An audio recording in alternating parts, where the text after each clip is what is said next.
And good afternoon, and welcome to the May edition of Building Winning Teams. I'm Trevor Blair, CEO of Blair Search Partners. And we are, of course, a recruiting firm that works with nonprofit organizations across the country. And every month we have an opportunity to sit down with different nonprofit leaders and hear about what they are seeing on the ground in the sector, and also learn more about their leadership journey to the C-suite. And today we are very excited to have Carla Vargas Jasa from the Valley of the Sun United Way in the greater Phoenix area. And so very much looking forward to a conversation with Carla and her thoughts on leadership, and hearing more about also her incredible career and journey with United Way. So Carla, we are very excited to have you with us today. Well, Trevor, thank you so much for having me. So great to see you after all these years, and love the fact that you're doing these live shows to be able to connect in real time with what's going on out in the nonprofit world, and looking forward to spending some time with you here today. Excellent. Thanks, Carla. And for those tuning in, please feel free to use the chat function and send in questions as we go along. And if we have time, we'll try to get to some of those as well. But I know we've got lots to talk about here today. So to kind of set the stage, Carla, we'd love to learn more about your personal story and what brings you to this work, because you come at it from a lot of interesting perspectives, and from a lot of different geographic vantage points as well, all within a nearly 30-year career with United Way in different cities. So again, tell us a little bit about you and what brings you to this work. Yeah, sure. Thanks, Trevor. Well, I mean, thanks for reminding me of my age, by the way. I just did one. So. Well, you started it was a sixth grade project, right? When I'm you first 80 started. years old.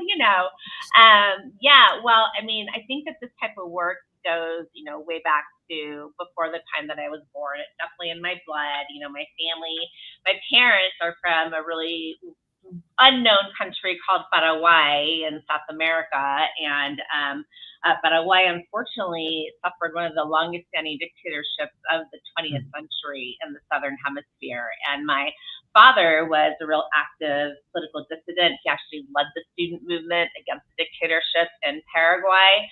And because of that, he was arrested. He spent time in jail. He was tortured several times, all because of standing up for what's right and trying to get more people to do the same. And so it's because of that, after he and my mom got married, after he escaped prison, that they made the life decision to raise me here in the U.S.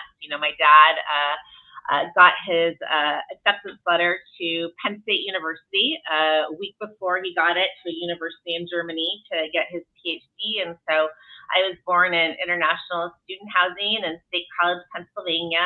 And, my parents, knowing that they would never be able to go back to their country, choose to teach me English first. And learned a lifelong lesson of standing up for what's right, always hearing about human rights issues around the dining room table, thinking about, issues that needed to be addressed. And so I always thought that I wanted to be a human rights lawyer when I grew up, and went to UC Berkeley and studied political science there, thinking that I would, run away to Latin America as a human rights lawyer and do important work that my dad was not able to do, just by a virtue of how the world was then. And it was at a time when a lot of new democracies were emerging in Latin America, including in Paraguay, and realized being a student at UC Berkeley in the early 90s, actually right when the Rodney King riots verdict had just been announced, and there were riots everywhere. When I first went to college, I realized that there were human rights issues all around us right here in the U.S. I saw homelessness for the first time there. I learned about, people not being able to have the same access to education just based on where they were born. Learned a lot about issues of race at the time as well. And so I decided to still pursue human rights issues, but pursue them and addressing them right here in the U.S. And so that led me to getting a political science degree still, but also deciding that I wanted to, after doing some work in a law firm, realizing the nonprofit sector really was a place to address human rights and where you could be more effective on a hands-on basis, and made a transition towards an organization like United Way after doing work with several other nonprofit organizations, including a domestic violence shelter protecting women, and realizing that an organization like United Way is one like no other, in that it really can take a bird's eye view of issues facing any community from the big picture, but then also zone in and bring all the best nonprofit organizations, people who care, leaders, elected officials together to create a shared plan to address shared goals. And so that's what really drew me to the United Way back now 26 years ago, 27 years ago in Orange County, California, where I started at the ground up there, learning about how to best represent interests in a particular region of that community, work with the best nonprofit organizations there, really understand issues facing the Latino community there, and helping to create programming and address the unique issues at that time that I joined the organization. And from there, became one of those people, I'm sure like many of the people that you work with, every time something new came up, a new opportunity came up, a new opportunity to learn, was always the first person to raise my hand and say, I want to learn that, I can do that. And so therefore really grew within that organization, from starting new programmatic initiatives to raising money for them, to engaging new leaders around them, to really developing a long-term organizational impact plan that I knew would be relevant to donors and have a significant impact there. So long answer to a short question as to, my background, and translatability of, what I saw was my family's experience internationally, and, seeing some of the same issues right here in our own communities here in the U.S. that still to this day need to continue to be addressed. Awesome. Well, I think you set it up beautifully, and there is a lot of ground we can cover just based on that overview. Thank you, Carla. And I was reminded as you were speaking that, when we think about human rights, I think we automatically start to think about the political, right? And protesting and access and the ballot box. But when we break it down, the United Way is really also a human rights organization, right? If you think of literacy as a human right, housing as a human right. Absolutely. And so my question is, do you find that a challenging part of your work to remind people that human rights is multifaceted and it's not just the political, and that we tend to think of human rights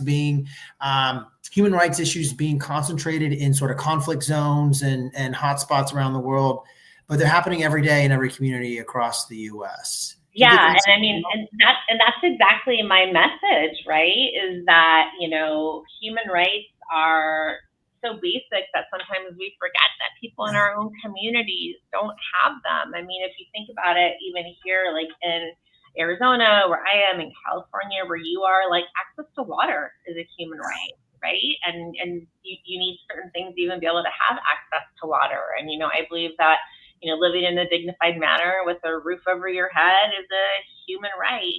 Being able to have the same access to, preschool, or being able to learn how to read, whether, you were born into a family that doesn't have resources to a family that does, is a human right. Being able to see a doctor if you're sick, if you have like a rash on your arm, like I happen to have right now. You can't see it on screen.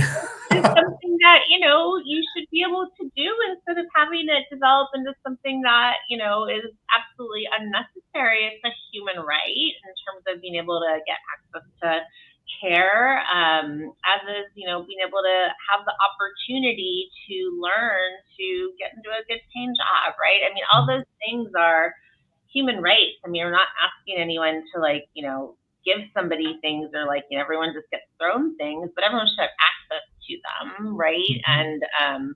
And the fact is, many people don't have the same experiences and love of family, or born into a support network that many of us have been and were, and people need a hand up and being able to get to a place of self-sufficiency and Mhm. learning how to do some of the things that we learned how to do because we had parents who were able to afford that to us. And so yeah, that is an ongoing learning in terms of what is a human right, and I absolutely believe that the work that we do as Valley of the Sun United Way here in Arizona, and every United Way does, is the real human rights work that matters right here in our community. Yeah, yeah, excellent. And that's where I wanted to go next, is to learn more about Valley of Sun United Way. We've done some recruiting work for United Ways previously, and one of the first things that I quickly learned was, you've seen one United Way, you've seen one United Way, and that Right. it is a global brand, of Right, course, right. but each organization runs very differently, and it's based on the community that it serves. So would love to learn a little bit more about sort of the top level, how, for those folks who maybe aren't as familiar with United Way, how does it work globally? And then if you could do a little more of a deep dive about Valley of the Sun in particular, and help us learn more about your organization and what you're working on right now. Yeah, well, I mean, the United Way was founded on the premise of what typically is the opening line to a joke, right? Where a priest, a minister, and a rabbi all came together in times of crisis for their community, where they were all trying to help their, parishioners, their flocks, and realized, rather than all, working separately, knocking on the same people's doors separately to help people during war times than it was during World War I, that they were better together if they joined forces, and joined forces to get people to help their communities in a time of need. And so the whole concept of the United Way is people coming together to raise money, raise resources, join together to help other neighbors in a time of need, or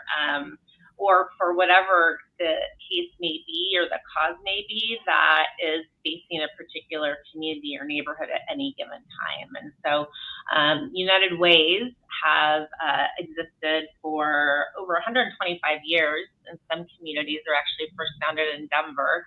We're about to hit our 100th anniversary here of serving the Valley, Maricopa County. And every United Way and every community is separate, like you said. I mean, we each have our own separate boards of directors. We have our separate business plan to meet the needs of our local communities. And so here in the Valley, the Phoenix area, I joined the organization just before COVID hit, so mid 2019. And just as we were concluding a 10-year impact plan that had been established in 2010 for this community. And so it was a perfect time for a leader like me to come in and to be able to, not only really understand and hear what the community wanted from its United Way, because every United Way truly belongs to its community, its service community, but to really understand the issues of the community and to develop an action plan to address those issues. And so in early 2010, 2020 rather, we launched a open community engagement process to hear from our various stakeholders in the community, be they our nonprofit partners, our donors, our business sector, the broader population, parents within local schools, to really hear what people felt were the most important issues facing our community, and then what United Way should do to address those issues. And so we launched that plan in January, and then of course COVID hit, and Perfect timing.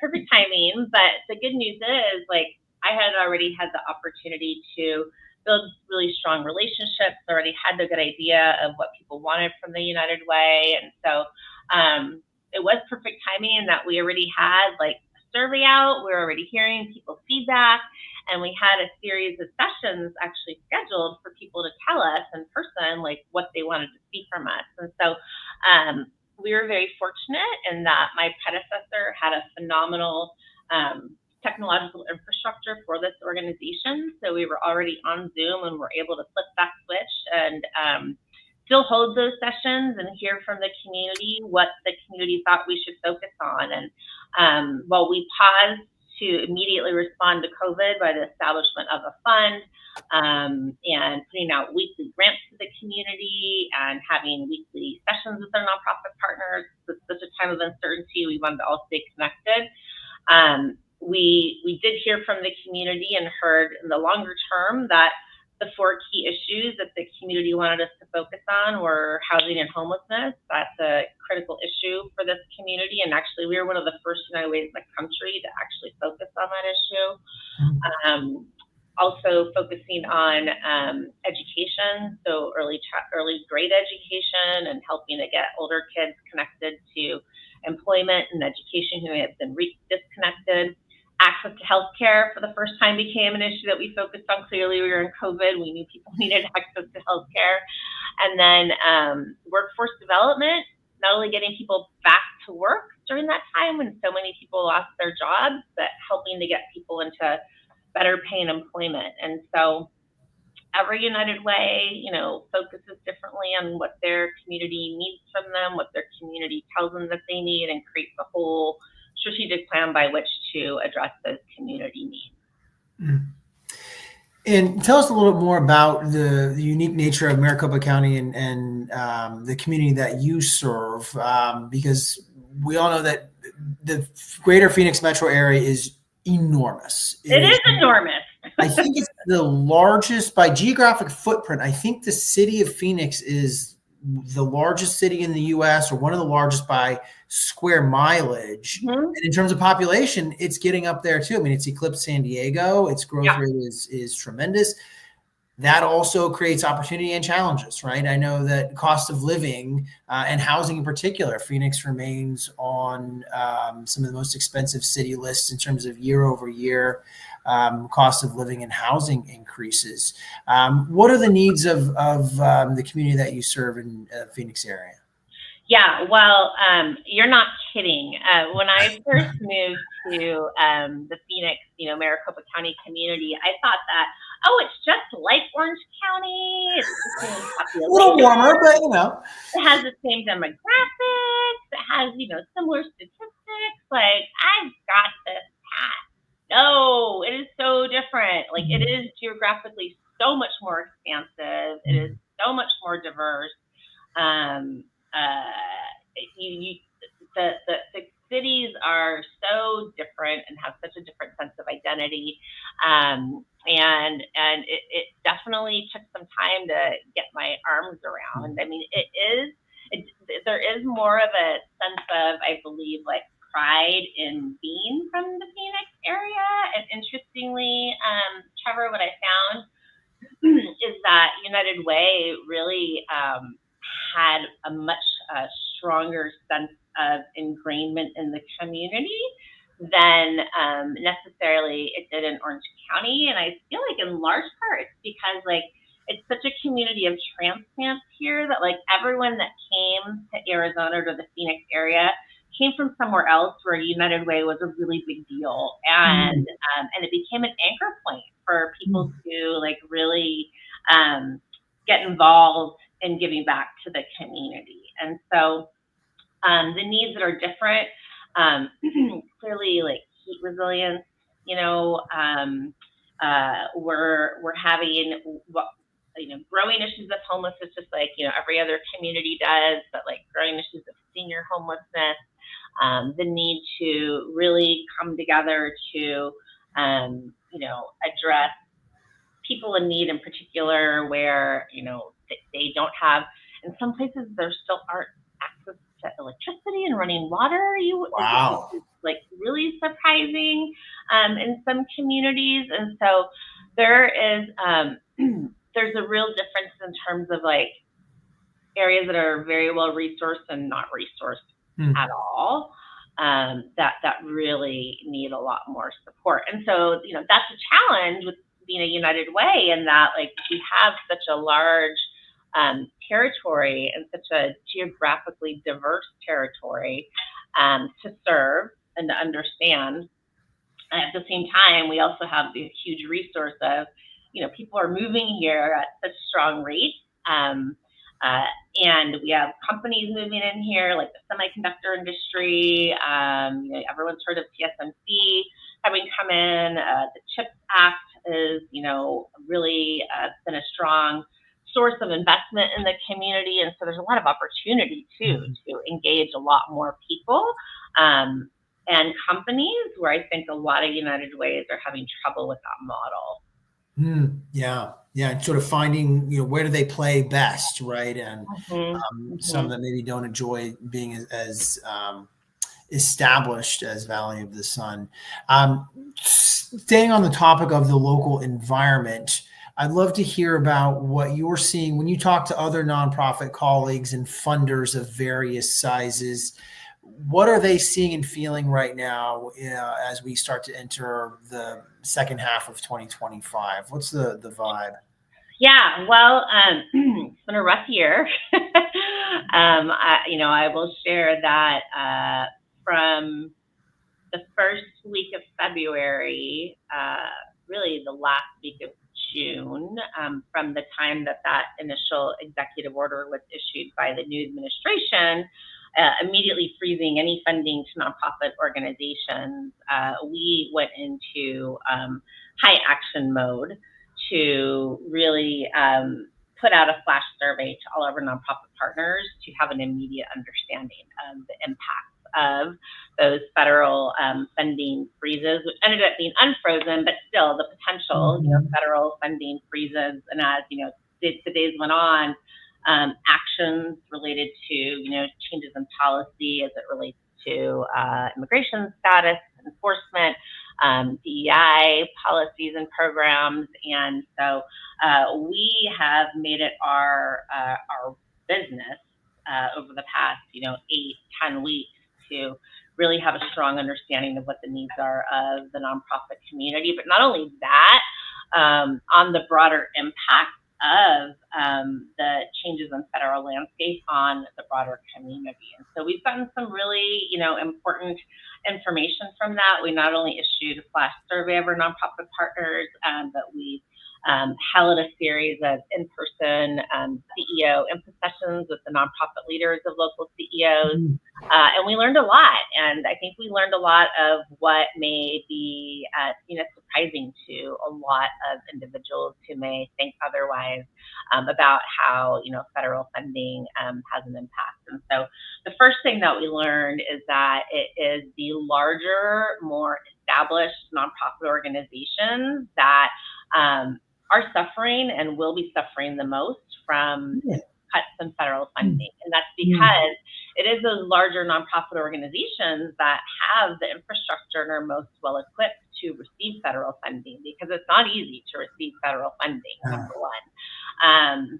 The second thing that we found is that they are not only impacted by funding, but they're really impacted by the shifts in policies related to immigration and DEAI. And in particular, I mean, the shift in the approach to immigration policies is really just creating a sense of fear, with children and with families, not showing up to after school programming, even if the children are, of our citizens, being concerned about, their families being impacted. And we have heard of a suicide in a local school district from an 11-year-old young girl who, was being bullied because of, her family's status.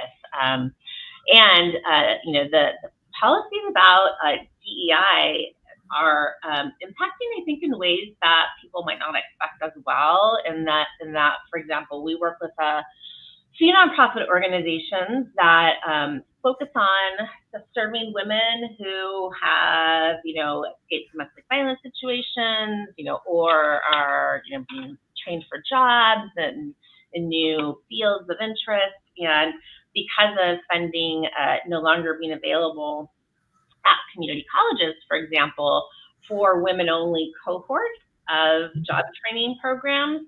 One of the programs in particular really focused on women-only cohorts just because there's some trauma there, right?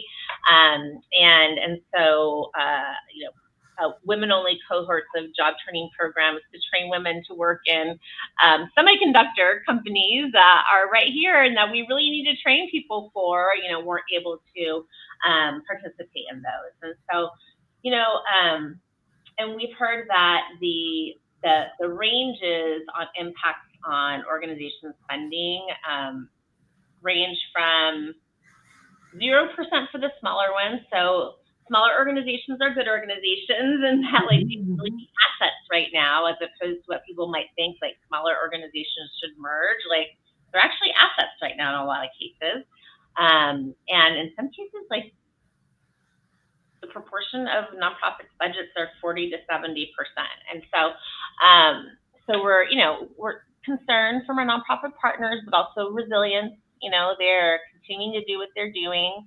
They're also being realistic because we're also seeing a downward trend in philanthropic dollars too, because everyone's uncertain, right? And so, part of the challenge is that, private philanthropy, whether it's corporate or individual, can't possibly take the place of, public sector investments in nonprofit organizations. In fact, I think there's a statistic that says that private philanthropy would need to increase by 300% to make up the gap. And I mean, it's increased by maybe like 3 to 4% annually in the past several years. In a good year. Yeah. And so, I mean, there has to be like a turn of the tide here. And so part of what we're doing as United Way, we've been asked to, also in talking with corporate CEOs, because they're not even realizing the real impact locally on, some of the stuff that's going on federally. Because like you said, they see it or think about it as political. Like, oh, it's political rhetoric. It's just, stuff that's happening nationally in DC. It's not really impacting our community. Well, it is. And so, like, that's a part of the message that, we've been asked to get across. And so we're going to be partnering with others to create a unified message about, the real impact being held in our communities, so that, we're hoping that the business sector will partner with us and sharing some of this with our elected officials that can make a difference, right? Yeah. And against that backdrop of change and uncertainty and potential cuts to resources and whatnot, it's ironic you have the cut to resources, but then you have this massive increase in demand in some areas as well, because other programs have been cut, so people lean on your programs more. Shifting back to the conversation about what's happening on the ground, and also looking at, again, building resilient winning teams and resilient organizations. What are you seeing in terms of frontline program staff and stress levels, burnout, mental health? Because nonprofit, especially the folks on the front line, the program staff, are being asked to serve more with less funding. And so I'm curious, what are you seeing on the front lines, and maybe what is Valley of the Sun United Way doing to build up organizational sustainability and help staff continue to be at their best during really challenging and really uncertain times? Yeah. I mean, what we're seeing at the front lines is a combination of, I think, some fatigue, fear, but then also like doubling down. I mean, this is the work that people who are in the nonprofit sector are care about the most, right? And they're trying to be bold. They want to have a voice. They're trying to, do as much as they can. I think that there's a lot more receptivity towards collaboration with one another, joining in a shared voice. I think like you heard about some of the work with the higher learning institutions. It's like have a voice, but have one together, right? And so we're trying to support that and be like part of the backbone of that right now. I think that sticking to, what it is that their mission is, but then also, realistically, some organizations already are planning for, 10 to 15% budget reductions. What's that going to look like for their people? And those are really hard conversations and things to have to face. But those are the real conversations too that organizations need to have. And so the question is, and I mean, this is a conversation we're even having at my organization is, okay, well, in this world and where, like, as United Ways do need to think about doing some things differently. Our old or, many-year-old model of, fundraising through the corporate workplace still is a strong model and a huge part of what we do, but, we need to think differently about that. And if we're going to think differently about that and invest resources in, other avenues, then what do we need to de-invest resources in too, right? So, just like any business needs to do that, we need to do the same because we need to continue to be supportive and sustainable. We have a business plan or organizational business plan that, all of our team members are part of, see themselves in. And so, I mean, we keep people focused on the business plan. We also, have the utmost of, transparency and assessing it and talking about it and thinking about what we need to do differently. We've established an ad hoc committee of our board to, have some of that real talk with. And so I think, the most important thing is, as with anything, is to don't keep doing things the way that you've always done them, right? You have to always, stop and reassess and involve lots of voices in doing that, especially as a, leader of an organization. I mean, you may have a point of view, but you need to, engage in especially as a nonprofit leader, where we have stakeholders in the community, you need to engage in things in a way that's thoughtful and has people's voices in it. Mm-hmm. Mm-hmm. Right. I'd like to, if we could, go back to a little more about your personal journey, and particularly your journey to the CEO office. And although you've got a lot of tenure with United Way, anytime you change positions involves risk.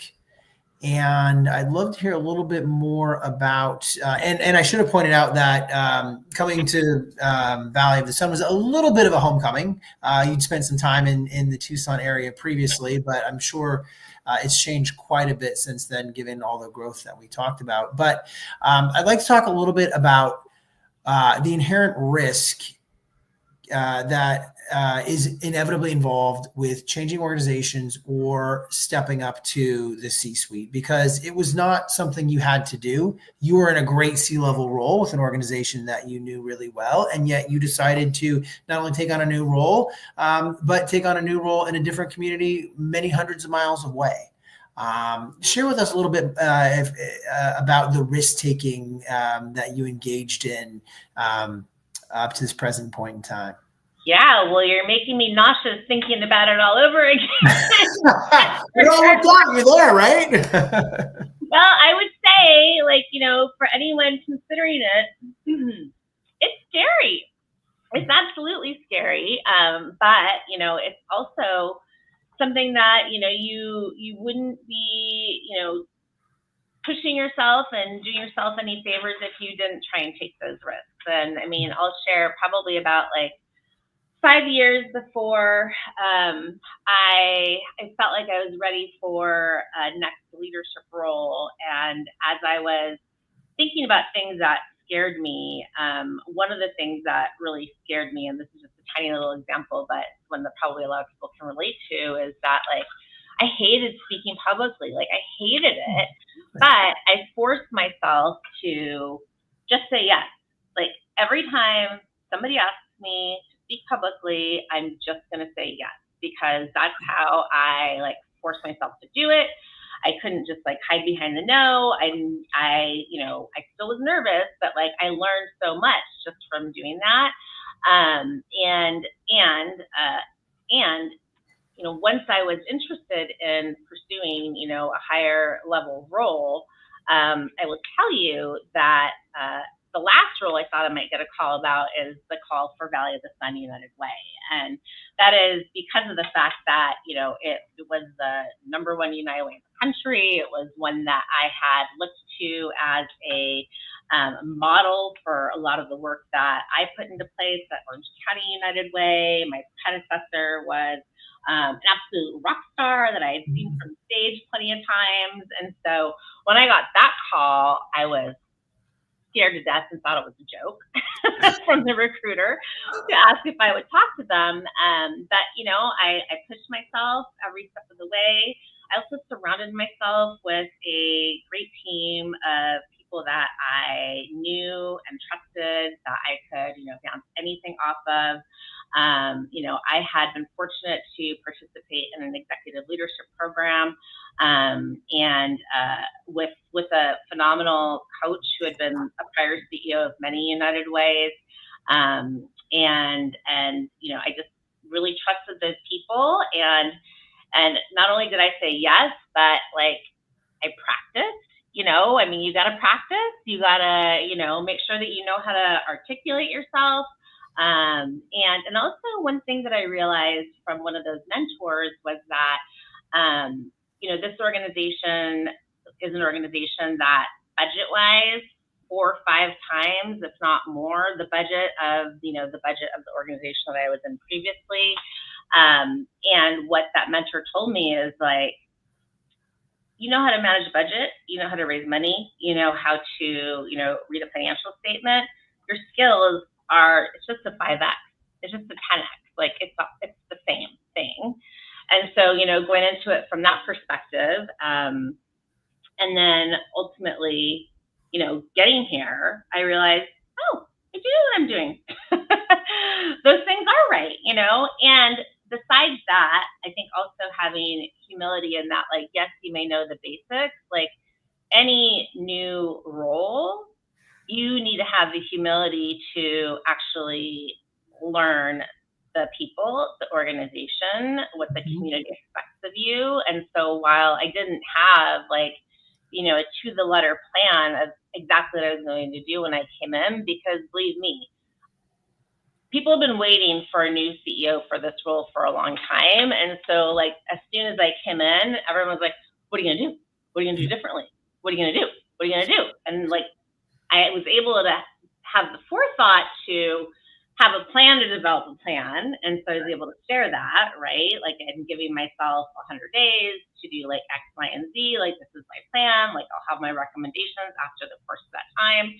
And really just the time to, listen, get to know the team, et cetera, all of our stakeholders, and then develop the plan that I presented to the executive committee and the board, and then made some real tough decisions.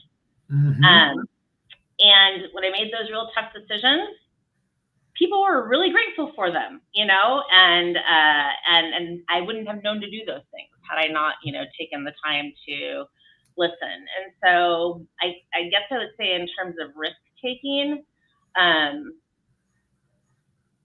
being scared is a good thing. Being scared is a good thing. Push yourself and just have people that can help you through that process and help you to push yourself. Don't just be so cavalier as to say like, I can apply for that, even though I'm like way underqualified. And then, just go up to an interview. Preparation is everything. And, Murphy's Law, the inverse law of preparation always, is the thing to live by. The more you prepare, the less you'll need it because you have actually prepared. Mm, yeah, yeah. Yeah. There's a lot of great points. And I couldn't agree with you more with what you said about being nervous. And, I think some people refer to as the imposter syndrome, right? Mm-hmm. Am I qualified for this? Should I be going for it? Do I even deserve to be in this job? And what I tell candidates is that if you are feeling the imposter syndrome, that's actually a very good thing. And like you said, Right. Carla, you need to lean in, firstly, recognize it and then Mm-hmm. lean into it because it means several important things. Firstly, it means you care, Right. right? Whenever you get the butterflies or something makes you nervous, like you said, don't run away from it, lean into it because it means that you actually care about the outcome. And that's what the butterflies are related to, right? If you Mm-hmm. didn't care, you'd be super relaxed about it. And if we don't care, we don't necessarily give it our all, or we Right. don't come across as very authentic and genuine, right? Right. The nerves are not necessarily a bad thing. Right. Recognize them when they're there and embrace them.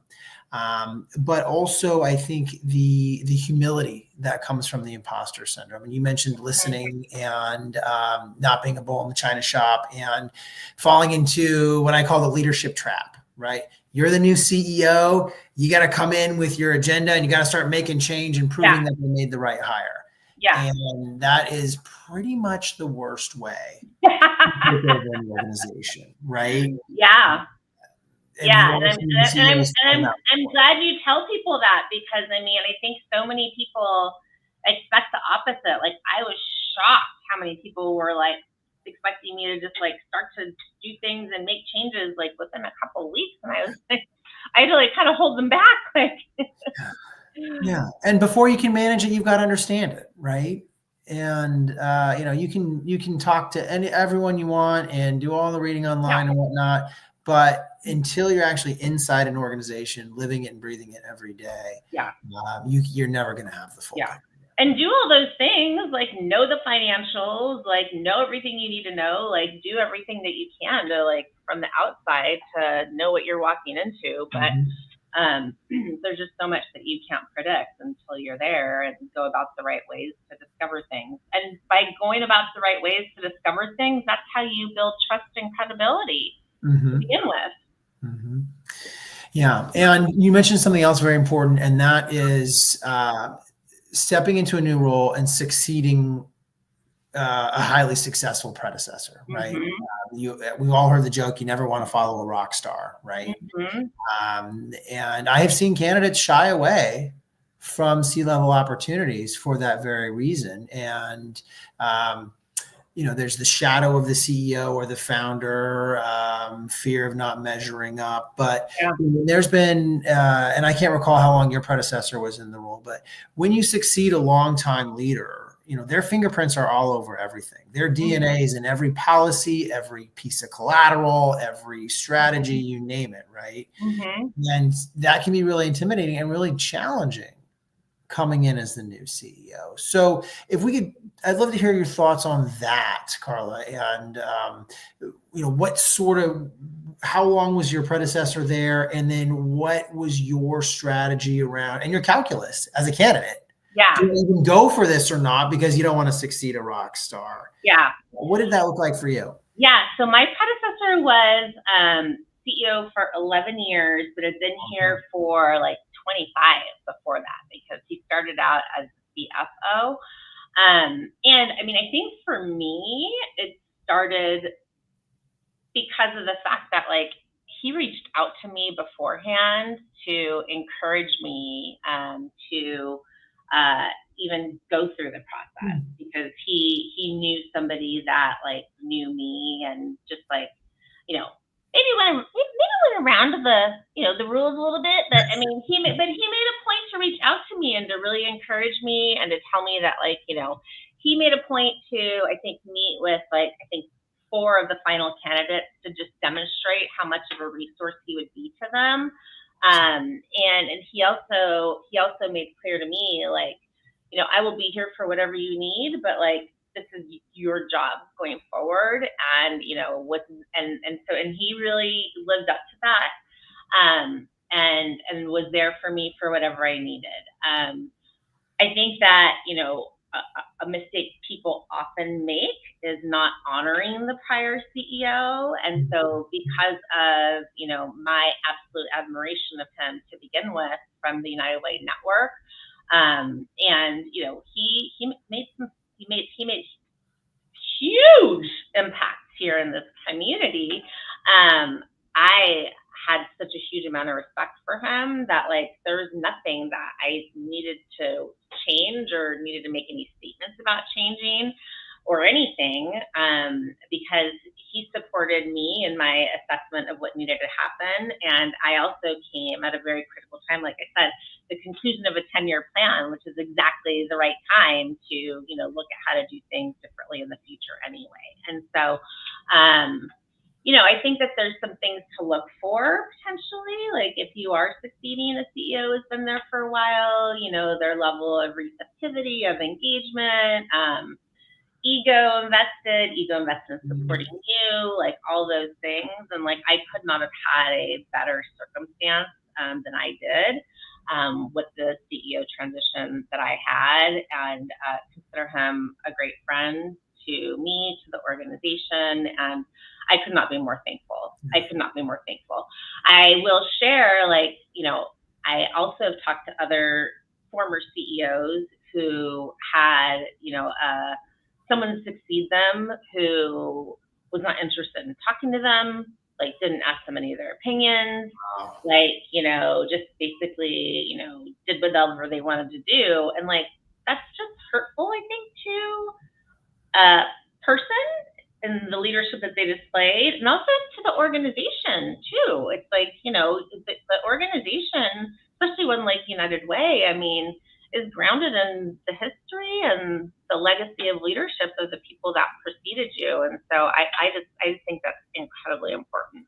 Yeah, yeah, and it takes self-awareness as well, right? To be secure enough as the new leader to not feel intimidated by your predecessor's legacy, but also that it is so important to honor that legacy if you can see quite clearly that the staff are really bonded with their prior CEO, and they've done a lot of great work together, especially, some staff, if they joined when they were younger, that may be the only boss they've ever worked for before. Right.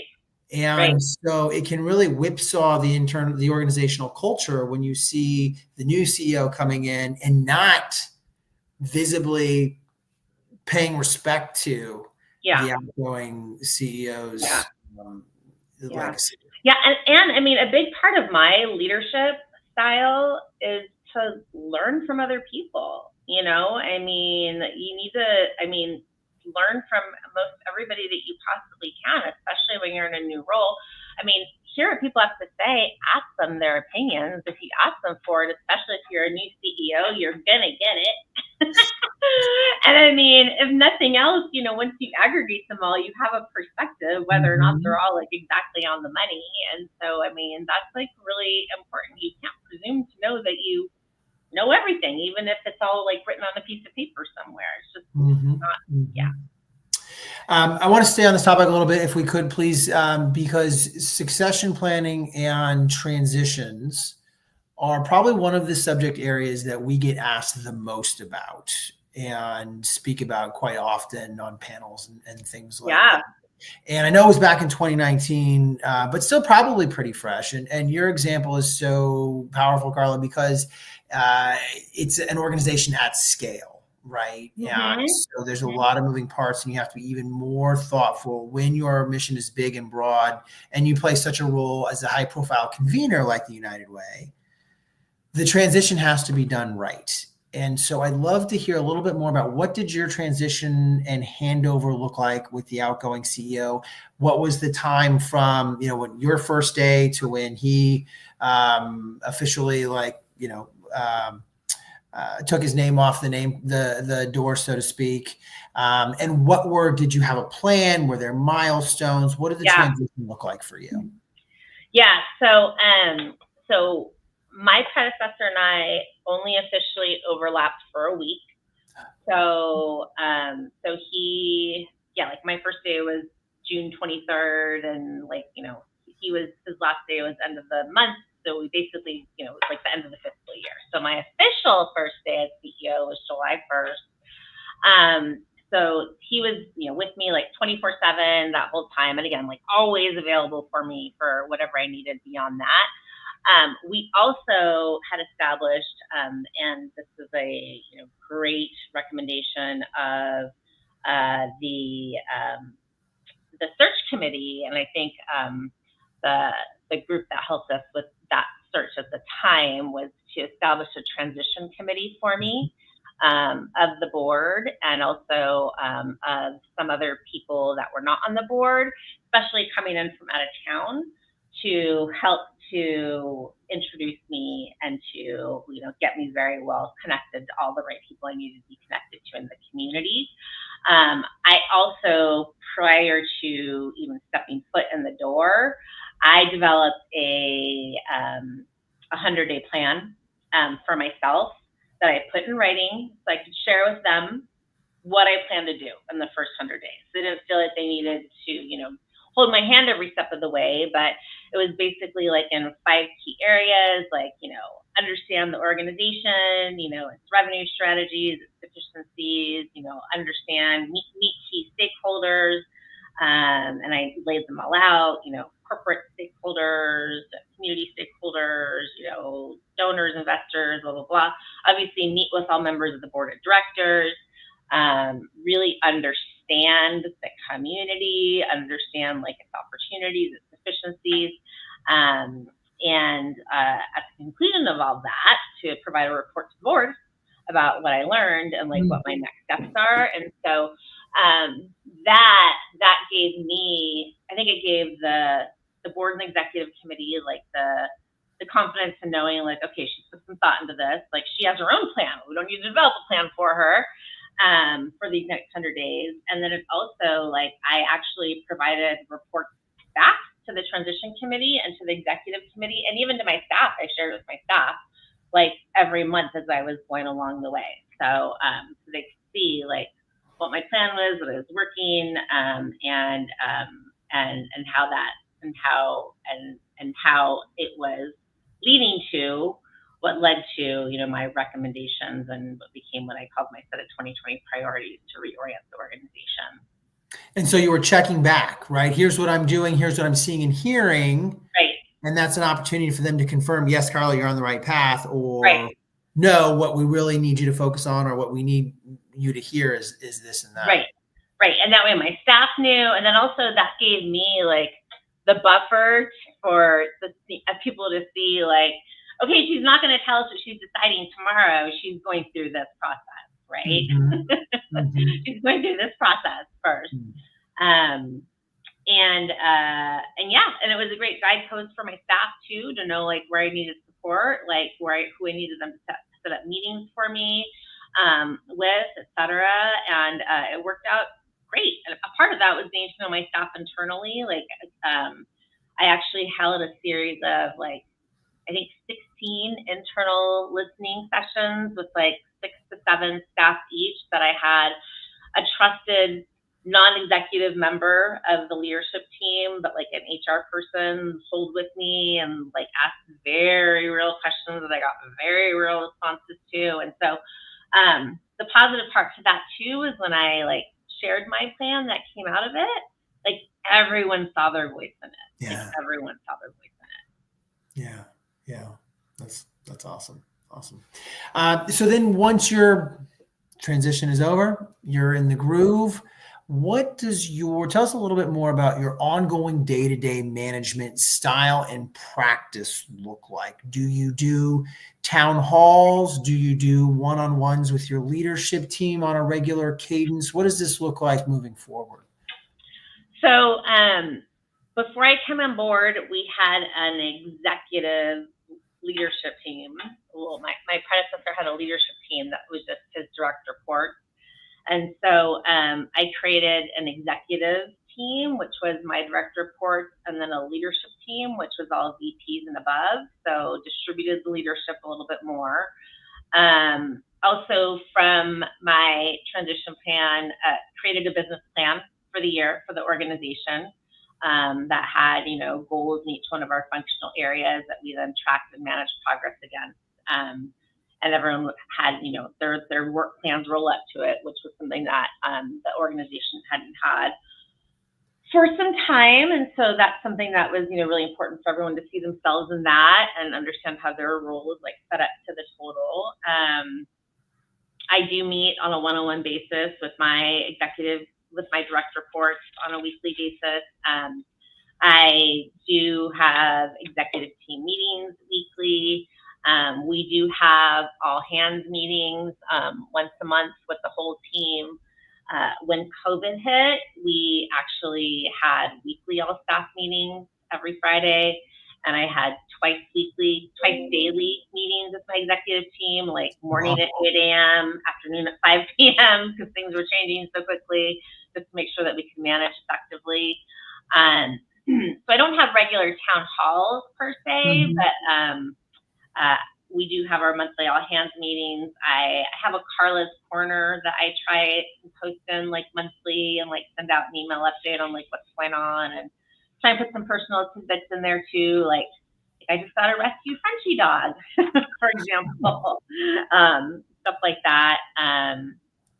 So yeah, right now we're in the process of moving into or finalizing a move into a new office space, which is going to be about like a third of the space that we're in. So we've been doing like a lot of staff surveying about that, like getting like people more engaged in that process. So try and have the staff like as engaged and involved as possible. But I did just think in a meeting, we were just talking about it in a meeting with my executive team last week, that it may be time for me to have like those smaller input sessions that I was telling about that I had when I first came on board, like 6 to 7 staff people, without like someone that they're intimidated by hearing from them. Very organic conversation at the staff level. Have some more of those organic conversations. Yeah, those are always great. And even without an agenda, in fact, I find that not having an agenda sometimes is great, because then you're there listening. And they're not looking to you to lead them through topics. And we have all staff retreats once a year with all of our staff. And I do like an executive leadership team retreat once a year, where I usually take my staff somewhere that I pay for. I take them to Sedona, which is nice to like, be away for a couple of nights and you do things other than, just work on a business plan. You go hiking and make dinners together and stuff like that. Yeah. Awesome. Well, Carla, we are already at time. And so as we covered a ton of ground, but I do have one more question that going back to career advancement, career development. If you were to give one or two pieces of advice to an aspiring nonprofit leader who would like to lead an organization, maybe even a large one at scale as you are at some point in time, what advice would you share with them? My first piece of advice would say, just say yes. Just say yes. If you're asked, and like speak out like new things to do. If you're not, if there's like a new like organizational initiative, community initiative, like something, just like offer your support, because that's how you learn. That's also how people see like you're willing. You're not going to be the type of person who's like, that's not in my job description. The second thing I think I would say is start to think about a personal kitchen cabinet of professional mentors or people that you have seen, that you see them making good decisions, you like the way they present themselves, they're older and would likely be willing to, have a conversation with you, or like that you feel like you have a lot to learn from them. Because like I've gathered an informal kitchen cabinet over the years without formally seeking one out. And I think if I had like sought one out earlier, it's just not something I ever deliberately thought about. And I guess I would just challenge someone to think about that. Yeah. I love what you just shared there. I mean, just say yes is a great motto to live by. But when you were talking about looking for mentors in your kitchen cabinet, I love what you just said about look for people, and you didn't say look for the people who are the most accomplished with the fanciest titles or the biggest paycheck or whatnot. You said look for people who you see consistently making good decisions. Mm-hmm. And so I firmly believe that we all have lots to learn from everyone. Mm-hmm. And people who consistently make good decisions, whether in life or career, or whatnot, the the skill of making decisions is something we can all learn from. Mm-hmm. And I think Mm-hmm. that's very powerful because again, we always try and find like, on paper, the most accomplished person, the person with the fanciest resume, will they be my mentor?